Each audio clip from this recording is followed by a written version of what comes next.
I grew up in Ithaka, and I remember the fish farm since I got born. I mean, the first time I went there when I was maybe 8 years old, I saw that the sea is actually dark green, and the rings were everywhere back then, and the situation was not good for swimming or like having fun in around that area. But in 2012, the facility closed down, and after that, the company went bankrupt and they left everything there. They never pick up any net, any ring. They just left everything there. 9 years after they closed down in 2020, I had this idea to do something for this place. So what I did, I went there, I took some drone pictures, underwater pictures, and pictures from the surface. I posted them on Facebook, and after like a few days, the reaction was incredible. I had like many people calling me to see what's going on there. I had many journalists that they posted the pictures on their blog or on TV networks, and the prefecture of the Ionian Sea also contacted me to see if we can do something for that.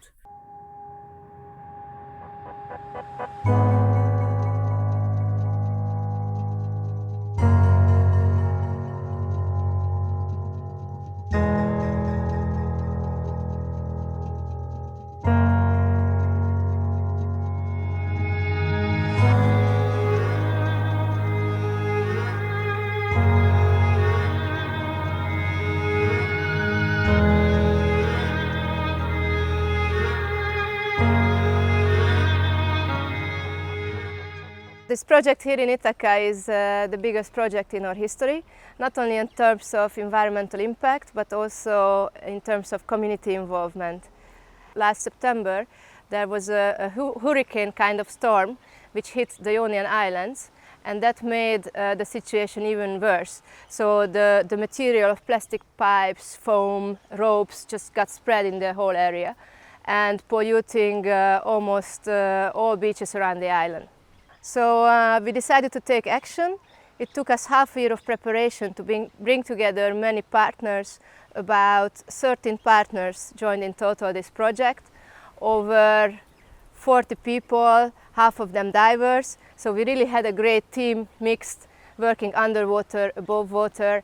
And what's also unprecedented is that this variety of partners spreading from all sectors, public administration, municipality, prefecture, ministry, till the industry being involved, and also a lot of environmental organizations merged forces and joined a common goal.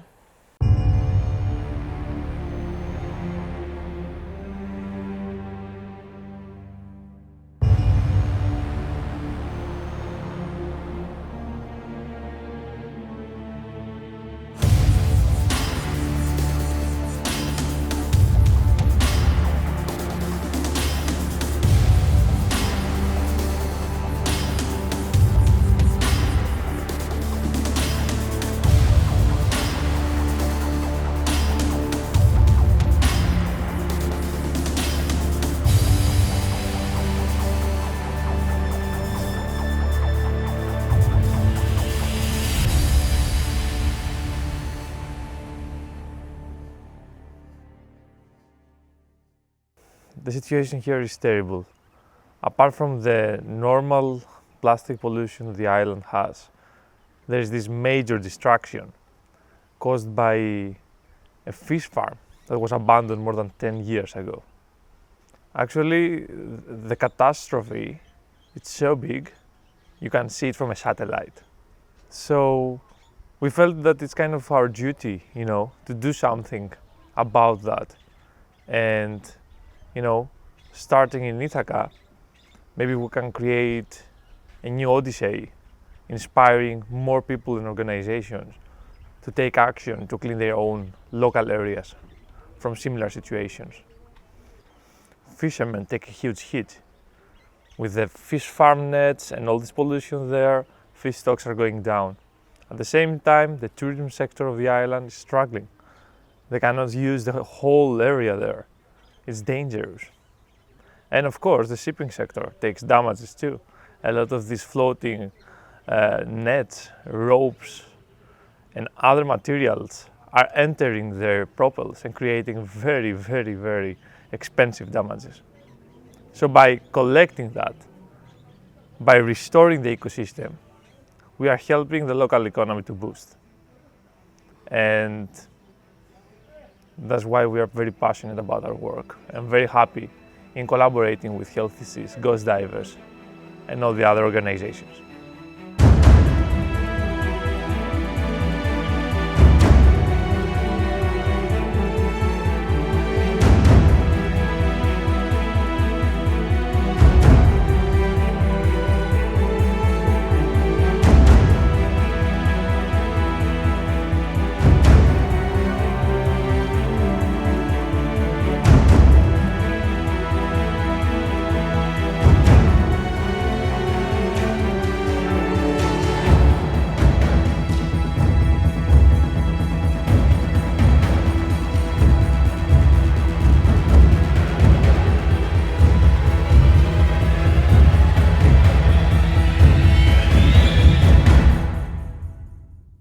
From a diving point of view, this project was quite a challenge.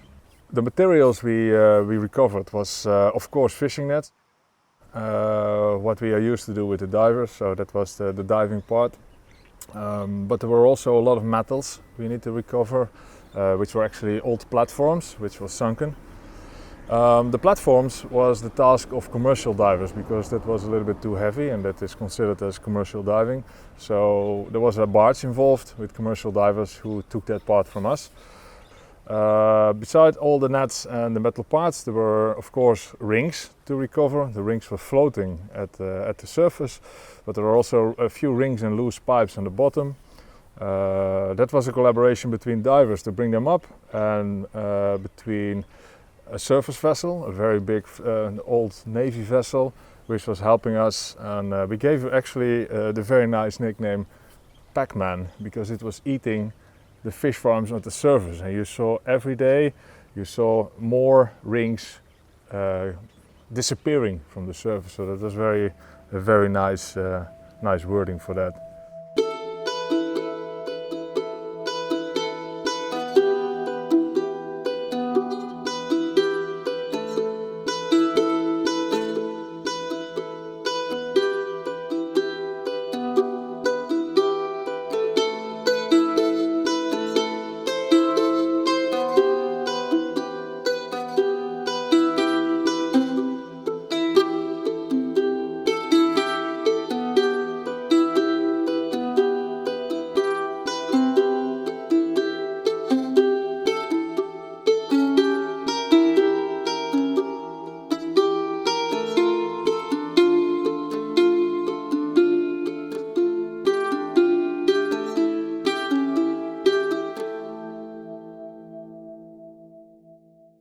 I try to assess the interactions of the nets, specifically that we find here, with the marine environment. So it can be the organisms that live on the seafloor, can be the fish that swim in the water, and I try to, in a scientific way, try to assess that. The biggest problem with the ghost fishing gear in the water is the entanglement of animals, and that kickstarts a circle or a vicious circle, or a circle of death, because the first animals that are getting entangled in these nets, they are basically just prey for larger organisms. So these fish come to the nets to feed on the fish that are entangled, but of course eventually they also get entangled. So the net is collecting more and more animals, and eventually it's sinking down to the seafloor because it's full of corpses. Then the corpses degrade and the net will rise again. So it's a constant circle, and the nets just keep doing what they are designed and built for. They catch fish and marine life. So they do that for decades until they degrade, but it's made of plastic these days, so it takes a long time, and while they are in the water they keep fishing and killing marine life.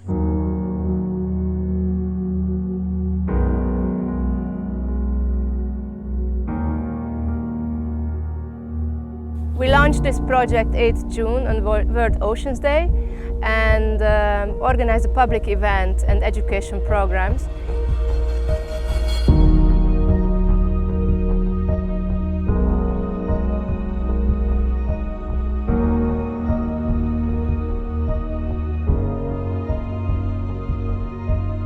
Initially, they told me that they can help a lot in coming here to remove the nets and the rings and clean the beaches, but I didn't really believe them.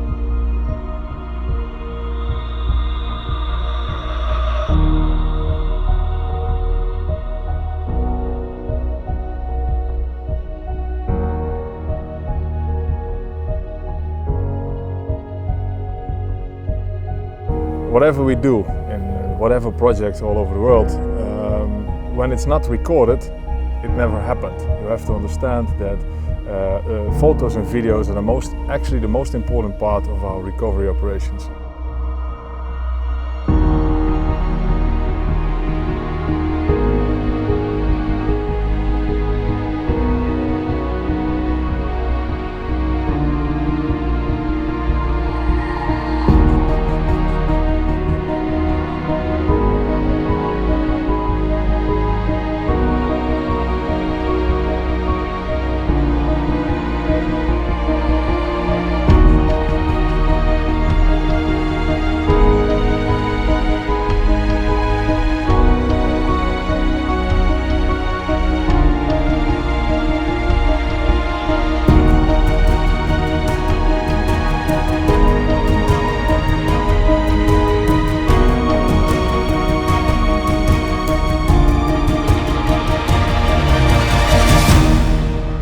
This project here is not only the biggest in our history, but also one of the biggest worldwide.